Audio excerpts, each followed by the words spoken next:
lagi di channel kami di Joglo Kauro. Pada video kali ini kami berkumpul, sengaja kumpul untuk membahas mengenai insight-insight dari apa yang kita lakukan kemarin dari bisnis konveksi. Terutama kita akan membahas bagaimana caranya kita menemukan alur customer yang mana dia first order langsung menggebu-gebu gitulah istilahnya. Oke, dimulai dengan perkenalan terlebih dahulu. Mas Rafiq, silahkan. Ya, perkenalkan saya Rafiq Berlian. Saya dari divisi database tentang pencarian data, terutama nomor telepon, mencari ratusan bahkan ribuan nomor telepon yang digunakan untuk promosi melalui WA Blast. Selain itu, nomor telepon itu juga berfungsi sebagai custom audience di Meta Ads gitu. Oke, selanjutnya. Halo, kenalin aku Rena. Di Joglo Kauro ini aku berperan sebagai divisi tim Google Ads, tim CS, dan juga leader dari SEO. Aku Lesya atau Cia, aku dari tim leader Meta Ads dan manajemen Meta Ads.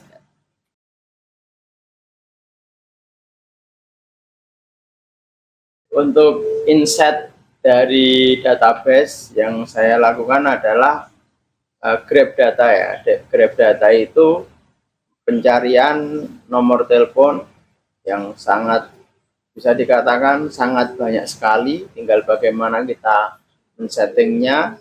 Nah, tujuannya setelah nomornya didapat itu kita lakukan WA Blast ke customer atau ke nomor yang sudah kita dapat tadi. Nah, ternyata setelah kita lakukan WA Blast ke beberapa kota, ke beberapa instansi, ke beberapa perusahaan, itu ya responnya sangat luar biasa. Banyak yang menanyakan tentang tasnya, jumlahnya berapa, kualitasnya apa, modelnya seperti apa, itu juga tempatnya di mana, lokasi apa pabriknya, pembuatannya di mana, itu ya ada dari beberapa hasil dari WA Blast itu. Jadi gunanya ya sangat luar biasa sekali. Kita bisa menawarkan ke nomor yang sudah kita punya tanpa ribet, tanpa ya kita capek lah, sudah tinggal klik ya, kita tunggu saja WA-nya masuk ke customer kita yang kita target tadi. Seperti itu. Kemarin tuh yang minta sampel tuh dari Grab Data sama Ads kan ya? Iya. Dua-duanya ya. Kemarin ada minta sampel tas untuk ya dijadikan apa tuh? Tas umroh. Ya, kemarin minta sampel untuk tas umroh, ada beberapa yang masuk sudah kita kerjakan. Nah, seperti itu. Jadi sangat menghemat waktu yang jelas. Daripada kita cari nomor telepon, bukain Google Maps satu-satu, kita copy paste, itu sudah memerlukan banyak waktu ya kan, sudah membuang waktu, tenaga, juga tidak efektif. Maka dengan Grab Data tadi ya, kita masukkan keyword, kemudian kita masukkan kotanya, klik, sudah selesai. Kita tunggu sampai yang mau kita inginkan. Seperti itu. Apalagi yang aku tahu tuh Mas Rafiq pernah cerita kalau Grab Data ini nggak cuma di Google Maps aja, ya, masih betul, ada di betul. Facebook, sosial media itu sama OLX juga. Jadi menghemat waktu, biaya juga ya. Kayak udah punya banyak tim nih, padahal yang ngerjain cukup satu orang aja. Tuh, Berarti kan kemarin Mas Rafiq Grab Data, habis itu waktu proses Grab Data Mas Rafiq kan berarti kan bisa ngerjain bisnis yang lain kan. Betul. Oke. Kalau dari Google Ads gimana nih insight?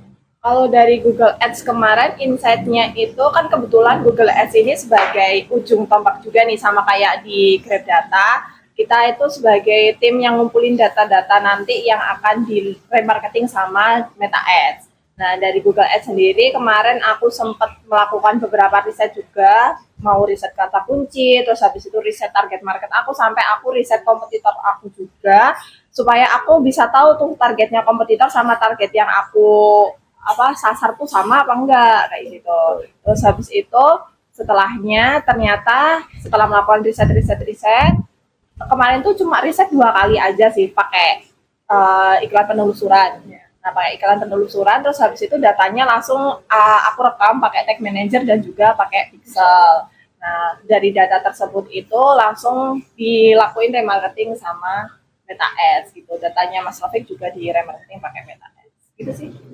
Kalau dari Meta ya, insight yang aku temukan adalah ternyata pabrik konveksi itu nggak ada yang iklanin. Betul. Banyak banget pabrik yang nggak Di iklan. Meta Ads lebih lagi.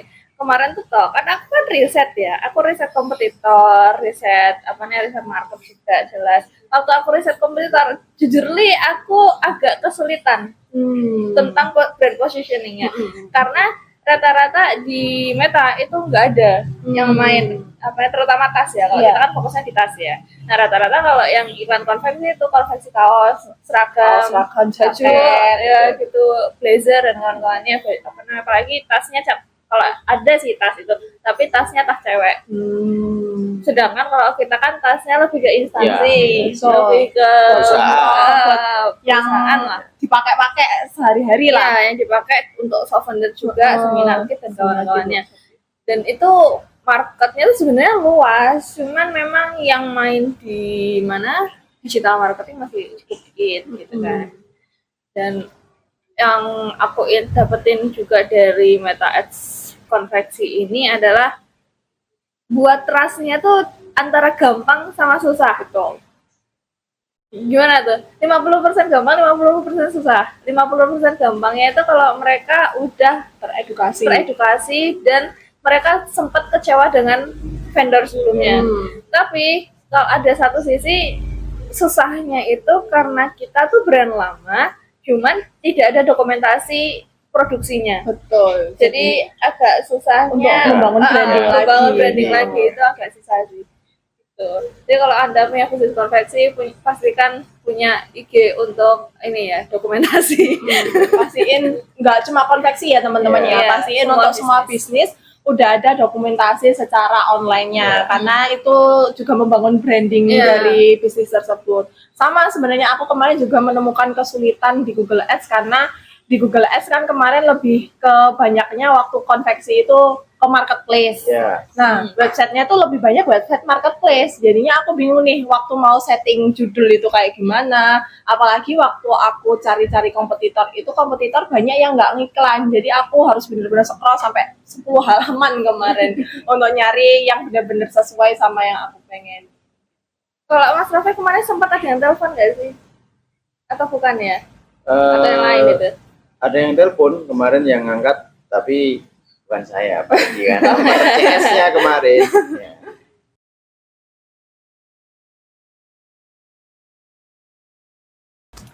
Oke, aku mau cerita nih, kemarin itu sempat ada orderan. Itu pertama kalinya kita cecetan ya, itu beliau itu langsung bilang mau order sekitar pertamanya 50.000 pieces. Nah, tapi karena beliau itu juga yakin bahwa kapasitas dari satu konveksi sebesar-besarnya itu nggak mungkin 50.000 pieces dikerjain satu konveksi kan.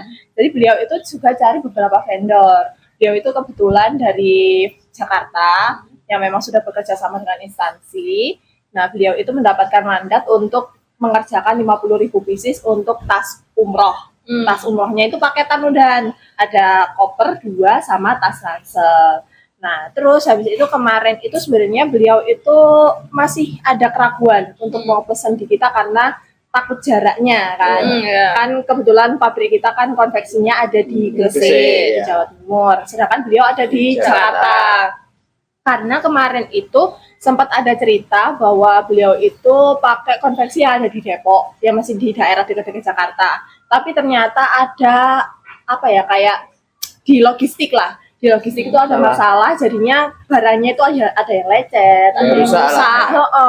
Nah, jadi beliau itu takut nih, lawang yang deket aja aku ada masalah di logistik, apalagi yang jauh gitu kan.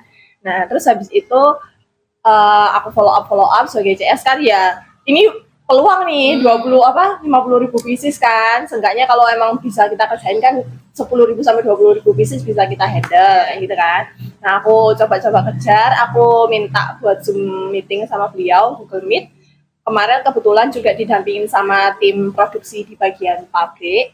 Nah, terus habis itu kemarin kita akhirnya Zoom meeting dan beliau menjelaskan keresahannya beliau seperti apa. Dan ternyata akhirnya setelah dijelaskan oleh tim produksi juga bahwa tim produksi itu punya kerjasama dengan logistik yang nantinya insya Allah nggak akan bikin rusak dan lain-lain. Ada jaminan ya? Ada jaminannya.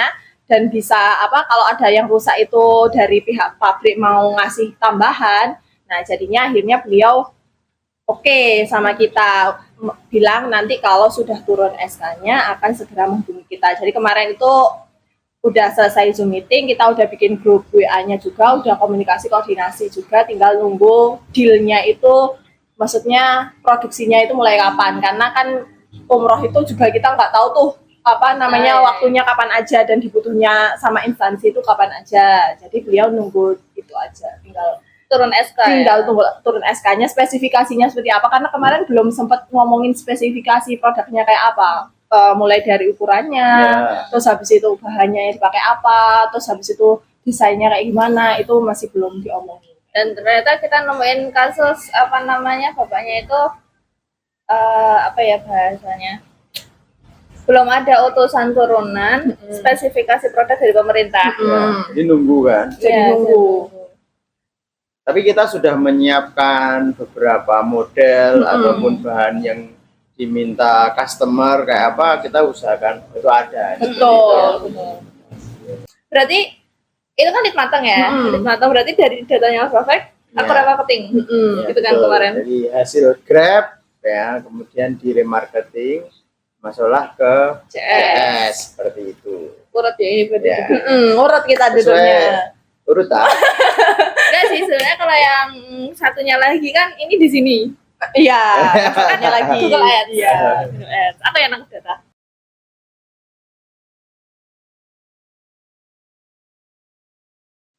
Karena market itu kan nggak bisa diingatkan sekali aja, tapi kita butuh berkali-kali untuk membuat mereka percaya, membuat mereka oke, aku order di kamu aja, istilahnya gitu. Habis itu membuat mereka trusted juga, membangun brandingnya juga, karena kan iklan kan nggak cuma tentang closing, iklan kan bergantung juga dengan branding, database, selling juga, meskipun semua tujuan iklan itu pasti selling ya. Tapi tujuan utama dari iklan itu sebenarnya branding dan juga database juga gitu. Kenapa akhirnya kita menggabungkan 3 divisi ini? Karena memang dari Grab Data kita bisa olah gitu. Kita bisa olah dari data Google Ads juga bisa kita olah, yang akhirnya remarketing jalannya di Meta Ads semua. Meskipun di mana data Google Ads juga bisa remarketing, dari Mas Rofek juga bisa remarketing gitu. Tapi kita memilih remarketingnya di Meta Ads karena biar merasa orang-orang itu tidak terlalu dijualin. Gitu. Aku boleh? Aku mau nambahin dikit, kalau dari sisi aku tuh kenapa kita alurnya menggabungkan 3 divisi ini, karena kalau menurut aku itu kan digital marketing itu sendiri kan banyak banget perubahannya tuh, banyak banget perubahannya, dan untuk alur customer yang kita temuin itu semuanya tuh lebih suka scroll sosial media. Jadi itulah kenapa dari Google sendiri itu ngarahin datanya ke Meta, dan dari Grab Data juga ngarahin datanya ke Meta. Karena itu tadi selain scroll sosmed, biasanya kan scroll YouTube tuh. Nah, untuk di bagian YouTube memang nanti akan pakai dari Google juga yang Performance Max, cuma lebih diarahkan ke yang Meta gitu. Walaupun di Google itu orang-orang udah nyari karena butuh, tapi kita tahu kalau di Google itu nanti nggak mungkin langsung benar-benar closing, pasti butuh dikasih tahu lagi supaya oh ini yang aku temuin iklan di Google kemarin, oh ini yang aku temuin di iklan Facebook kemarin, kayak gitu. Sebenarnya bisa dibilang remarketing kita brutal sih. Iya, sebenarnya brutal karena beberapa hari dapat gitu kan, kita punya pola-polanya sendiri, berapa hari. Sebenarnya bukan berapa hari sih, tiap hari sih mereka dapat. Iya, kan maksudnya mana datanya yang kita rekam itu ini untuk iklan yang berapa hari. Ya, ditambah lagi Mas Rofek. Mungkin kalau dari sisi WA Blast, jadi kita tadi Google Ads jalan, kemudian Meta Ads, kemudian ditambah WA Blast. Jadi kan udah dapat dari Google Ads, Meta Ads tambah WA Blast. Itu dikatakan brutal. Nah, karena tiga-tiganya dapat. Iya, Jadi kayak merubah mindset orang. Jadi karena kayak pesen tas itu kan nggak kayak pesen makanan ya, sekali sekali saya pesen contoh mie goreng langsung pesen langsung makan. Kalau kayak konveksi kayak tas terutama kan mencari momen kan, kayak kita tahu yo ini di Joglo itu ada produk trust, terus ada orang mungkin dia ngomong ke instansinya atau dimusyawarahkan dulu, oh ya aku ada rekomendasi nih untuk pembuatan tas yang sangat baik. Nah jadi membuat tadi branding dulu, jadi seakan-akan itu kayak oh ya brand wash customer gitu. Jadi biar ingetnya kita terus aja gitu, walaupun dia juga pasti kena setelah kena iklan kita kan pasti kena iklan konveksinya lain. Cuma karena kita punya ciri khas tertentu itu tadi jadinya kayak ke brand wash. Oh ini yang kemarin jadinya karena konveksi sendiri kan pesennya nggak mungkin cuma satu pieces gitu kan. Jadi emang butuh buat diyakinin berulang kali. Sampel pun 12 pieces. Sampel pun minimal 12 pieces. Ya, apalagi kemarin kita momennya ngambil ke pemerintahan ya. Ditambah kalau pemerintahan itu kan harus ada pengajuan, terus ada anggaran dulu anggaran gitu. Jadi nggak bisa satu kali toh, makanya kita menggabungkan 3 divisi biar brutal. Biar customer itu selalu ingat kalau kita itu adalah brand konveksi yang terbaik gitu.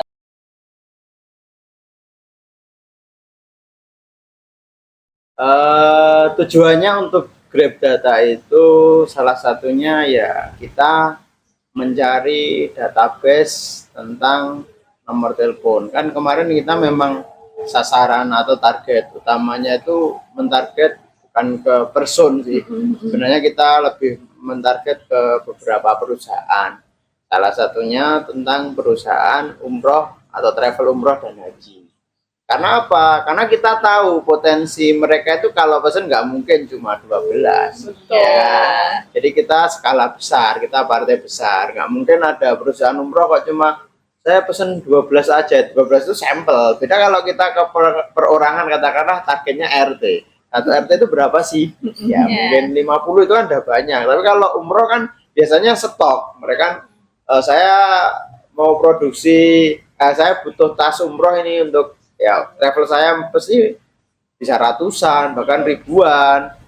Pengalaman saya tanya-tanya ke teman saya yang bekerja di travel itu perusahaannya sudah nyetok tas seperti itu. Jadi gunanya nge-Grab itu kita mendapatkan nomor telepon, kemudian kita bisa langsung menawarkan produk kita. Jadi lebih akurat seperti itu. Ke market potensial ya, ke market potensial. Jadi tidak salah sasaran nih. Contoh kita mau target ke perusahaan, ternyata yang di WA orang pribadi yang di situ nggak punya perusahaan kan, percuma seperti itu.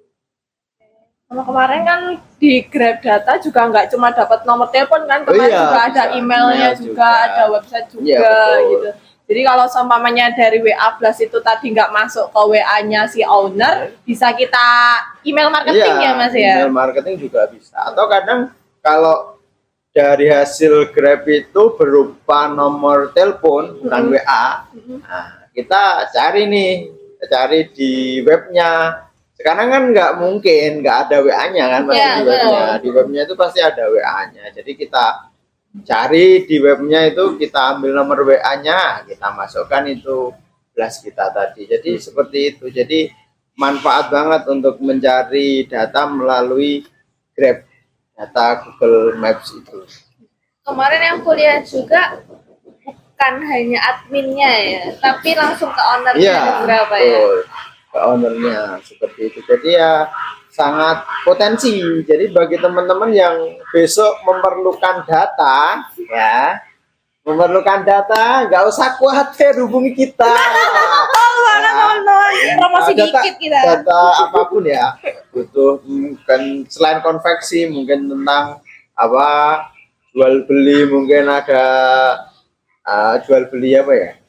Kontraktor kah atau apa? Ya, spare part motor ataupun apapun, nanti kita bisa ya olahkanlah, kita bisa ambilkan datanya sesuai kebutuhan teman-teman seperti itu. Untuk sekedar membuka rahasia sedikit nih, Mas Rofik ini juga bisa nge-grabin data-data buyer luar negeri loh, teman-teman. Woi. Keren banget kan nggak sih? Jadi kalau butuh data-data, apalagi buat yang mau nyobain ekspor nih, hubungi saja Joko Karo. Linknya ada di bawah ya. Linknya Di di deskripsi. deskripsi ya. Oke. Tiba-tiba banget hard selling ya. Gak apa-apa, kita bahas. Sabar. Gak apa-apa, pasti pada butuh. Oke, lanjut. Kenapa pakai Google Ads?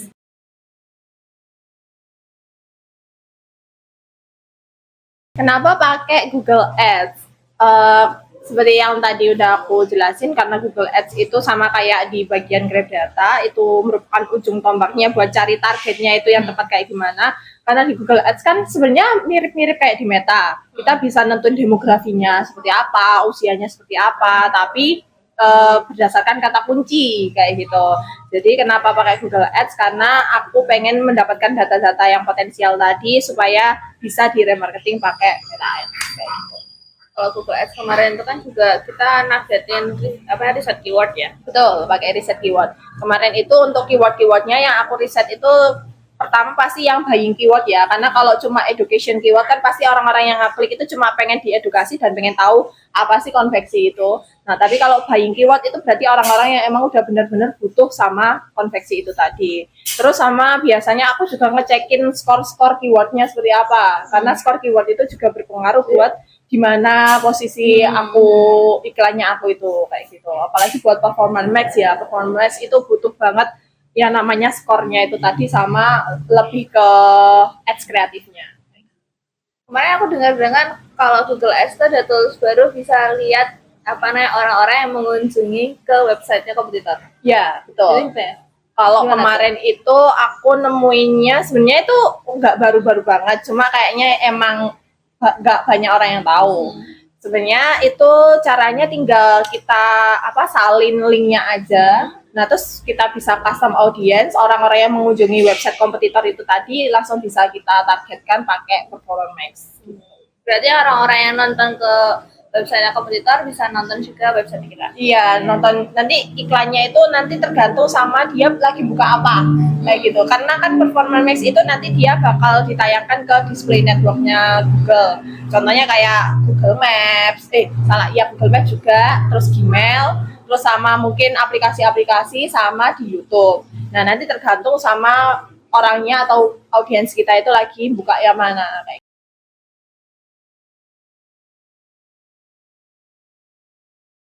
Kenapa Meta Ads hanya sebagai remarketing? Karena Meta Ads itu sebagai tombak utama dalam menyimpan data. Gitu. Karena kan aku udah nyimpan data dari Mas Rofek di tim database, habis itu ada Google Ads, kan ada yang namanya Pixel ya. Ada namanya Pixel, ada namanya pemirsa juga. Nah, itu emang fungsinya untuk merekam orang-orang yang sudah berkunjung atau berinteraksi dengan iklan, dengan website, dengan nomor-nomor tersebut. Aku juga bisa upload nomor-nomor itu ke Meta. Jadi Meta Ads sebagai remarketing itu sebenarnya sebagai kunci utama untuk remarketing orang-orang yang sudah berinteraksi tadi, karena orang-orang yang berinteraksi itu nggak langsung inget.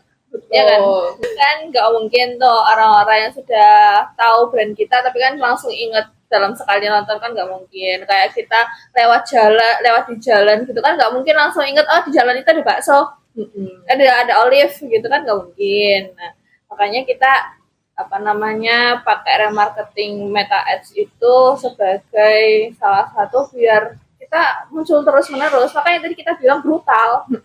Karena remarketing kita tuh emang brutal sebenarnya. Dan settingan iklan kita, ini agak teknis ya. Settingan iklan kita pun remarketingnya sampai 7. Betul. Itu masih dari Meta Ads, nanti baru di remarketing pakai Performance Max itu tadi. Belum lagi kalau di remarketing pakai WA Blast. Jadi bisa dibayangkan setiap hari beliau melihat kita berapa kali. Tapi alhamdulillah nggak bosan ya. Iya. Kalau bosan mereka pasti nggak akan kontak. Iya, betul. Karena fungsinya ada yang kontak, ada yang minta sampel juga kan. Meskipun untuk produksi tahun depan. Iya. Dan kemarin itu dari konveksi sendiri itu skalanya dari seluruh Indonesia ya, Iya. sampai ada Batam, Iya. Papua. Padahal kita expect-nya cuma ya udahlah daerah-daerah Jawa, Jawa. aja gitu kan. Karena kan pabrik kita juga di Gresik kebetulan.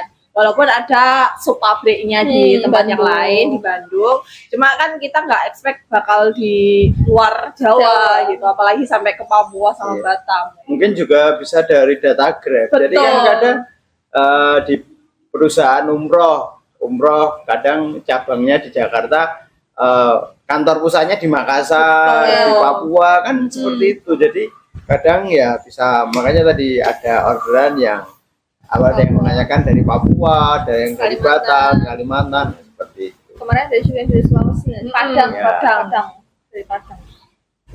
Padang Sumatera. Udah sok-sokan ngomong Sulawesi tiba-tiba malu sih aku. Gitu. Mungkin itu aja. Ada tambahan nggak dari Mas Sudah, Rofek cukup. atau Mbak Red? Udah cukup sih untuk konveksi ini. Udah cukup untuk konveksi.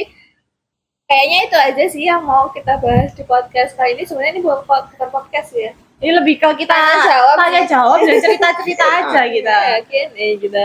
Oke, mungkin itu aja dari kita bertiga. Semoga video ini bermanfaat dan menambahkan insight bagi teman-teman yang mungkin sebagai leader marketing dari konveksi atau bisnis lainnya, atau business owner dari konveksi atau bisnis lainnya. Oke, semoga bermanfaat dan semoga menambah ilmu juga. Meskipun di sini banyak bercandaannya juga. Jangan lupa di like, komen, dan di subscribe. Nyalain tombol loncengnya ya supaya nggak ketinggalan info-info penting dari channel Jomblo Kauro. Jangan lupa juga yang butuh-butuh Grab data, linknya ada di deskripsi ya teman-teman ya. Yang butuh di Siap setting-setting melayani 24 jam. nggak 24 jam ya, sudah ada tidurnya. Oke. Mas ngajar, ngajar. Terus yang butuh jasa setting meta dan juga iklan Google Ads bisa langsung klik di deskripsi kita linknya. Oke, bye bye. Assalamualaikum warahmatullahi wabarakatuh. Waalaikumsalam warahmatullahi